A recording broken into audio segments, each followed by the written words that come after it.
शुकासारिखे पूर्ण वैराग्य ज्याचे वसिष्ठा परिज्ञान योगेश्वराचे कवी वाल्मिका सारिखा मान्याईसा नमस्कार माझा सद्गुरु रामदासा जय जय रघुवीर समर्थ। सध्या श्री रामनवमीचा उत्सव सुरू आहे।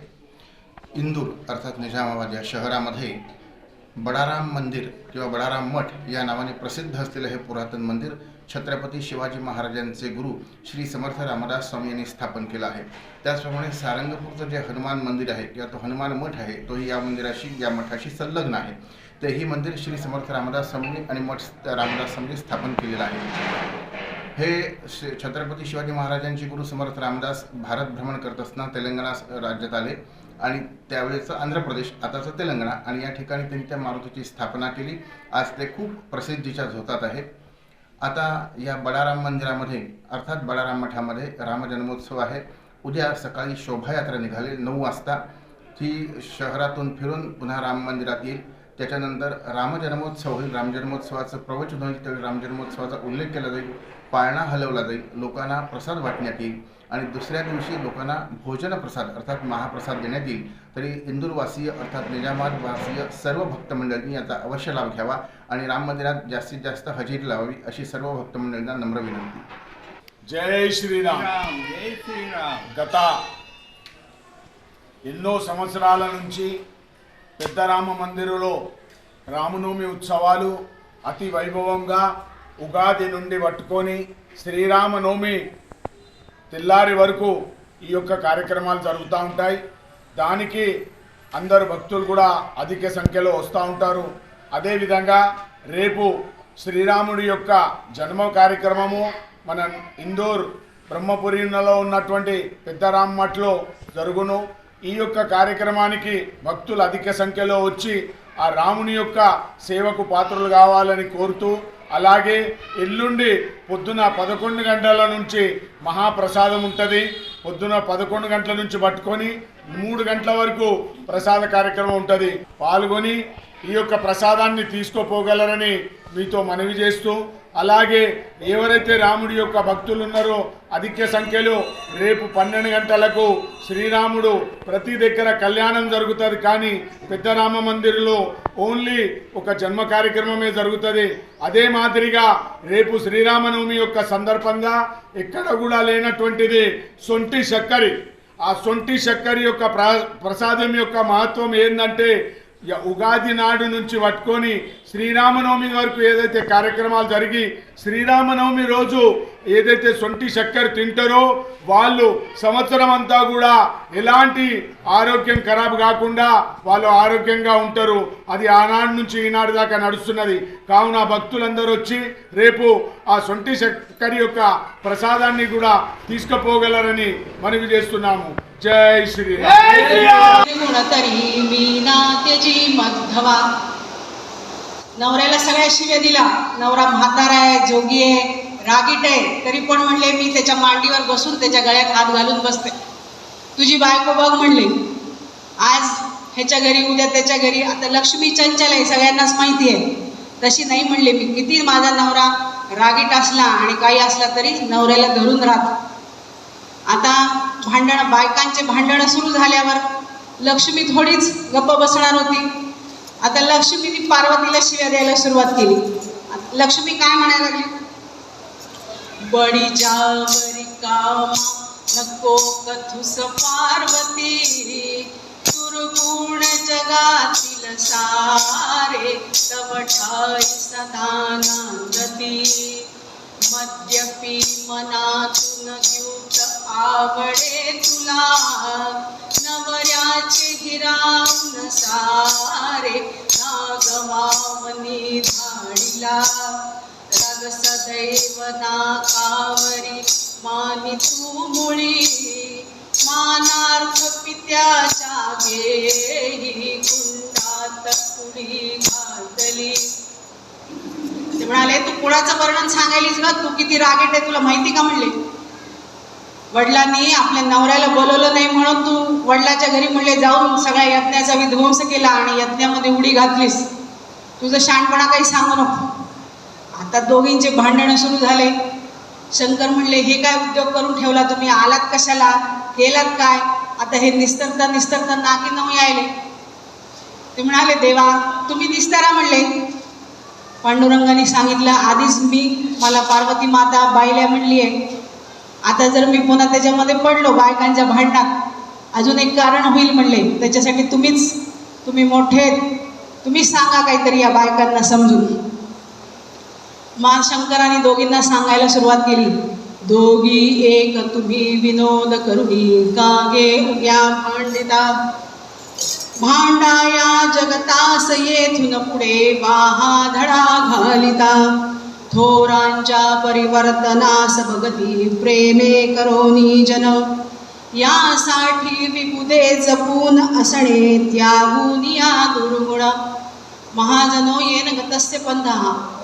मोठे लोक जसं वागतात तसे लहान मुलं वागतात. आपण घरात बघतो आई जर येणाऱ्या जाण्याला हाडतूड करत असेल तर पोरांना तीच सवय होती.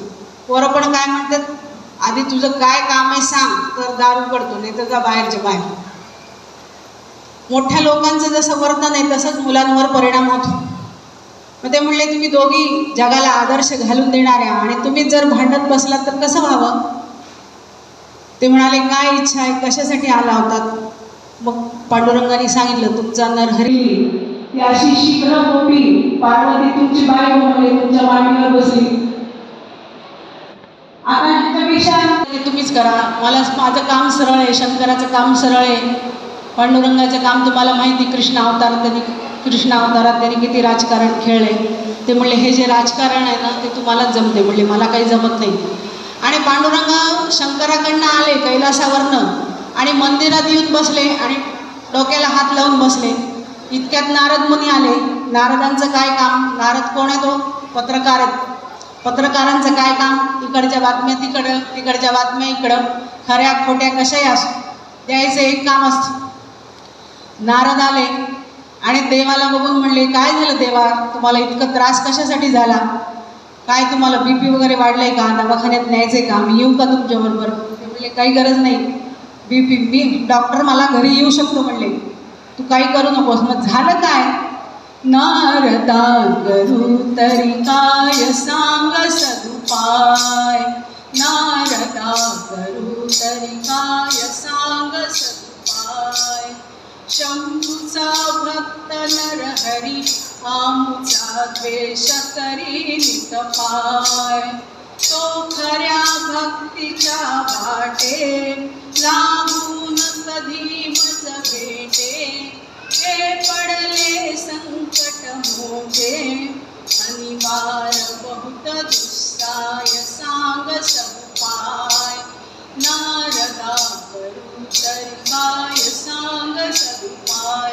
ते म्हणाले नारदा काहीतरी उपाय द्या, तुमच्याकडे खूप आयडिया असतात. म्हटले मला एखादी आयडिया सुचव की शंकराचा भक्त जो नरहरी आहे तो माझ्या दारापर्यंत यायचा.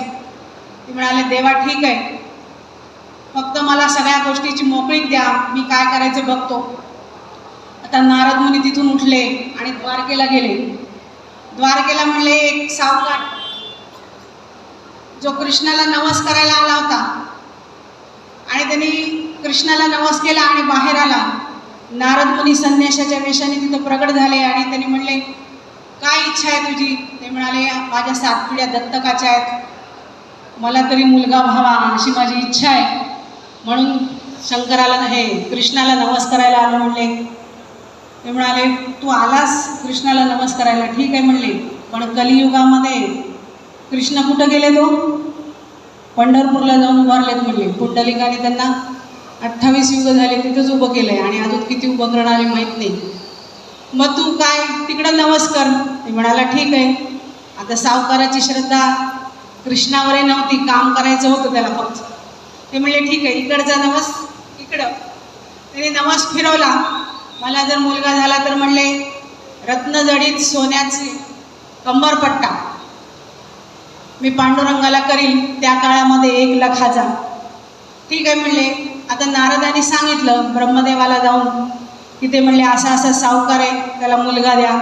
ते म्हणले बिलकुल देणार नाही, त्याच्या अजून 7 पिढ्या दत्तकाच्या आहेत. ते म्हणाले हे बघा, प्रत्यक्ष पांडुरंगाने मला काम सांगितले, त्या कामासाठी मी आलेलो आहे. आणि आता तुम्हाला मुलगा द्यावाच लागतो. आता प्रत्यक्ष पांडुरंगाचं काम म्हणजे ब्रह्मदेवाला ऐकणं भागच आहे. सुप्रीम कोर्टाची ऑर्डर आम्ही ऐकणार नाही असं हायकोर्ट म्हणू शकत नव्हतं, त्याच्यामुळे त्यांना ऐकणं भागच आलं. त्या सावकाराला कालमालाप्रमाणे मुलगा झाला आणि मुलगा बारशाला आला. बारसं झालं त्यावेळेला नारद मुनी तिथं प्रगट झाले आणि नारद मुनींना पाहिल्यावर ते सावकार त्यांच्या पाया पडायला आला. ते म्हणाले काय? ते म्हणले तुमच्या आशीर्वादाने मुलगा झालाय. ते म्हणले ते जाऊ दे, नवसाचं काय, नवस काय करणार आहेस? ते म्हणला फेडू. ते म्हणले फेडू नाही, देव इतका हे ना की म्हणले तुला जसं दिलं घेसी तैसा देसी, जसं घे तो देव तसंच देतो. ते म्हणाले तू नवस लवकर फेडायला पाहिजे. तर इतक्यात त्या मुलाच्या आईने आतमधनं निरोप पाठवला. ते म्हणले मूल उचक्या द्यायला लागलं. ते मूल उचक्या द्यायला लागलं, सुरुवात झाली. नारद म्हणले बघ बघ तू नवस फेडला नाही तोपर्यंत मुलगा बरा होणार नाही. मग आता सावकार निघाला पंढरपूरला. सावकार एखाद्या श्रीमंत सावकाराचं जेव्हा डेरा निघतो पूर्वीच्या काळी लवाजमा सगळा बरोबरच असतो. त्यांना सावकार कसा होता दिसायला महाराज वर्णन करतात. भिक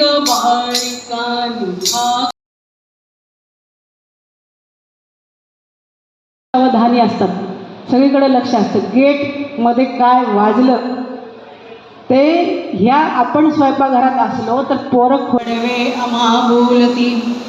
आहो मालक येथीचे इतर ते आम्हाहुनी खाट सहज डेऱ्याला अंगरखा अंगी पाय घोळ वातुळ आवघे शरीर चाले गंभीर व्याया आधार दोन्ही बाजूला नोकर सदा सावरती सदा सावला. ते म्हणाले ते सावकार असा आगडबंब होता. त्याचं पोट म्हणले एखाद्या रांजणाला पण लाजवलं असं पोट होतं. त्याच्या बाजूला दोन जे माणसं त्याला चालता येत नाही म्हणून त्यांच्या खांद्यावर तो हात ठेवून चालायचा. ते माणसं म्हणले 6-6 महिन्याला बदलावं लागायचे. असा आगडबंब सावकार पंढरपुरात आला. आता पंढरपुरात आल्यावर काय आपण बघतो सगळ्या तीर्थक्षेत्रावर आपण तुळजापूर, पंढरपूर, कोल्हापूर असो कोणतंही गाव असो तिथं गेल्यावर काय होतं, तिथले आजूबाजूचे सगळे पुजारी जी मंडळी आहेत ती आपल्या जवळ येतात आणि आमच्याकडे चला आम्ही पूजा करतो असं आपल्याला हे करतो की नाही. आहेत आमचे उपाध्याय म्हणून आपण त्यांना सोडून निघून जातो. पण सगळे त्रास देणारे खूप असतात आजूबाजूला. तसं सावकाराचं एवढं मोठं बघितलं प्रस्थ आणि पुंडलिकाचे पांडुरंगाचे 7 सेवाधारी ते सगळे समोर आले आणि त्यांनी सावकाराला आपला आपला मोठेपणा सांगायला सुरुवात केली. सगळ्यात पुढं कोण आले? ते म्हणाले पांडुरंगाचे जे मालक आहेत ना ते बडवे ते पुढं आले आणि त्यांनी सांगायला